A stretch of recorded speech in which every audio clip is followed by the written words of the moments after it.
Good morning, dear students. Welcome to my class. Today's date is 24th January. Now our next equation is Legendre's linear equation. ये भी वैसी ही form है जैसी Cauchy's थी, लेकिन थोड़ी सी डिफरेंट है. इसकी डेफिनेशन आ जाती है, क्या है? A linear equation of the form p naught a plus bx to the power n dny by dxn plus p1 a plus bx to the power n minus 1 dn minus 1 y over dxn minus 1 so on plus p and y equals to q, where p naught, p1, pn are real constants and q is function of x is called Legendre linear equation. पिछली equation में यहाँ सिर्फ अकेला x होता था, अब की बाकी पावर सेम है. ये n है तो ये भी n है, ये n-1 तो ये भी n-1. लेकिन इस इक्वेशन में a और b दो कांस्टेंट्स भी साथ में आ गए हैं. ये इसने बताया नहीं, वैसे a एंड b दोनों क्या हैं? कांस्टेंट्स हैं. तो मेथड टू सॉल्व, इसको मुझे थोड़ा मेथड बताना पड़ेगा पिछले वाले को कंपेयर करके. Method to solve this equation, क्या करेंगे? पिछले केस में पुट करते थे x is equals to exponential z. अब की बार क्या करेंगे? मैं मेन में नहीं बताऊंगी. Put x not x a plus b x equals to exponential z, ताकि z क्या आ जाता है? log a plus b x. समझने वाली बात यह है कि यहाँ पे ये जो x है, हमारे क्वेश्चन में q is function of x, तो हमें जब वो x निकालना है तो इस इक्वेशन को रीअरेंज करना है. किसी एक को भी वो मैं क्वेश्चन में बताऊंगी. समझ आ गया? वहाँ पुट करते थे x equals to exponential z, लेकिन यहाँ वही coefficient of d n y by d x n put करते हैं ना. अब कॉफिशेंट क्या है? a plus b x. Constant नहीं लेना, कॉन्स्टेंट साथ ही चलेगा. सिर्फ ये वाली पावर जो पावर के अंदर है उसको पुट किया एक्सपोनेंशियल z, तो z आ गया log a plus b x. Also वहाँ पुट करते थे एक्स डी को थीटा. अब x की जगह कौन है? a plus b x. साथ में d तो है ये, क्योंकि देखो ये डी एन है. तो पहला factor a plus b x is equals to b theta. X का कॉफिशेंट साथ में theta. a plus b x whole square d square को क्या लिखेंगे हम? B square theta into theta minus 1. ऐसे ही a plus b x to the power 3 d cube को लिखेंगे हम b cube theta theta minus 1 theta minus 2 so on, where theta is d bye D set. ये फ़र्क है इस equation में और उस इक्वेशन में. इतना सा फ़र्क है. यहाँ b साथ चलेगा और वो अपने हिसाब से आएगा. अगर यहाँ स्क्वायर है तो b का स्क्वायर आएगा. यहाँ अकेला भी है अकेला भी. यहाँ b क्यूब है तो ये b क्यूब. जब ये वैल्यूज़ हम इक्वेशन मेन 1 में पुट करेंगे, ये हमारी मेन इक्वेशन है, तो ये बन जाएगी linear equation with constant coefficient, जिसको हम उसी मेथड से सॉल्व करेंगे. राइट? तो अब मैं क्वेश्चन करवाती हूँ, लेकिन इसमें क्वेश्चन थोड़े ही हैं, एग्जाम्पल भी इम्पॉर्टेंट है. तो देखती हूँ मैं कौन सा इम्पोर्टेंट है, तो मुझे एक एग्ज़ाम्पल करवाना ही पड़ना. या चलिए एक ये वाला एग्ज़ाम्पल लेते हैं, क्योंकि एग्ज़ाम्पल 4 और 5 काफ़ी इम्पोर्टेंट है. तो मैं लिख लेती हूँ एग्ज़ाम्पल नंबर 5 का फर्स्ट पार्ट. फर्स्ट है, सेकंड आया तो सेकंड कर लेते हैं. है तो एग्जाम्पल ये, पर करना ज़रूरी है. Solve 1 plus x square d two y by d x square 1 plus x d y by d x plus y equals to 4 cos log 1 plus x. देखने में मुश्किल लगता है, लेकिन बेहद सिंपल हो जाता है. लिखेंगे सॉल्यूशन गिवन. मैं अब शॉर्ट में लिख दूँ, इसको डी स्क्वायर ही लिख. एक मिनट, मैंने कुछ गलत कर दिया. एक्स स्क्वायर नहीं है, ये एक्स बाहर स्क्वायर है, होल स्क्वायर. तभी बना ना 2 तो 2 1 तो 1. D square plus 1 plus x d plus 1 y equals to 4 cos log 1 plus x।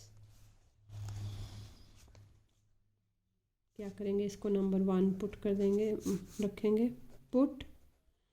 अब इसको पुट करना है 1 plus x equals to exponential z, ताकि जेड क्या आ जाए log 1 प्लस एक्स। ठीक है, also put 1 plus x d. क्या होता है, बी थीटा हमारा यहाँ ए 1 है, बी कॉन एक्स का कोफिशिएंट वो भी 1 है, तो सिंपली क्या आएगा theta.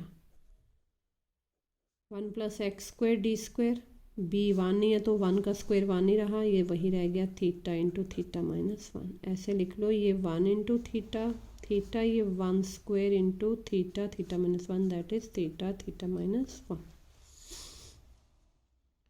Where theta is equals to d by d z. ये थीटा है, देयरफॉर 1 इम्प्लाइज 1 क्या बन गई हमारी theta into theta minus 1 plus theta plus 1 y equals to 4। देखना अब 4 cos log 1 प्लस एक्स किसके इक्वल आ गया है z के, तो ये आ गया z। ठीक है, बहुत छोटा बन जाता है, theta square minus theta plus 1 y। अब हम इसको लिखेंगे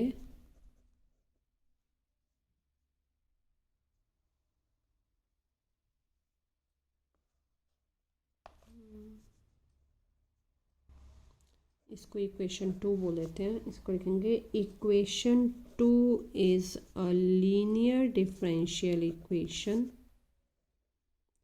विद कांस्टेंट कोएफिशिएंट्स। अब वो इक्वेशन बन गई, सॉरी ये y रह गया, कैसे d की जगह थीटा आ गया, x की जगह z आ गया, वही इक्वेशन बनी कॉस वाली। लिखेंगे its auxiliary equation is theta square plus 1 equal to 0, theta equal to plus minus iota, plus में है ना, therefore complementary function equals to c1 cos z plus c2 sin z। particular integral is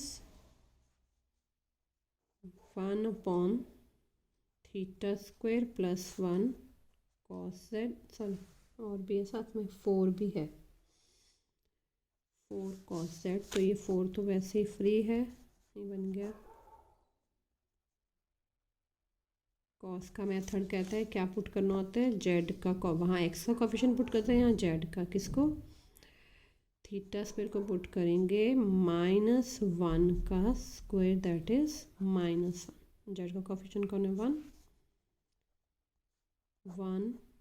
-1 plus 1 cos Z. क्या लिखेंगे, case of failure.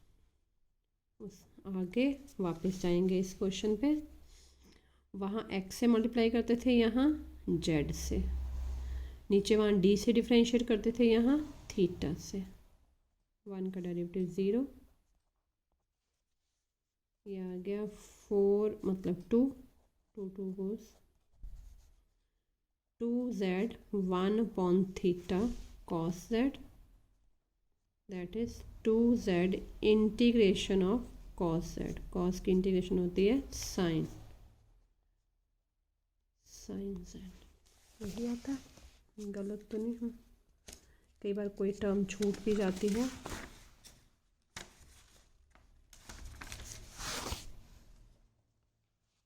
तो ये आ गया हमारे पास 2z sin z।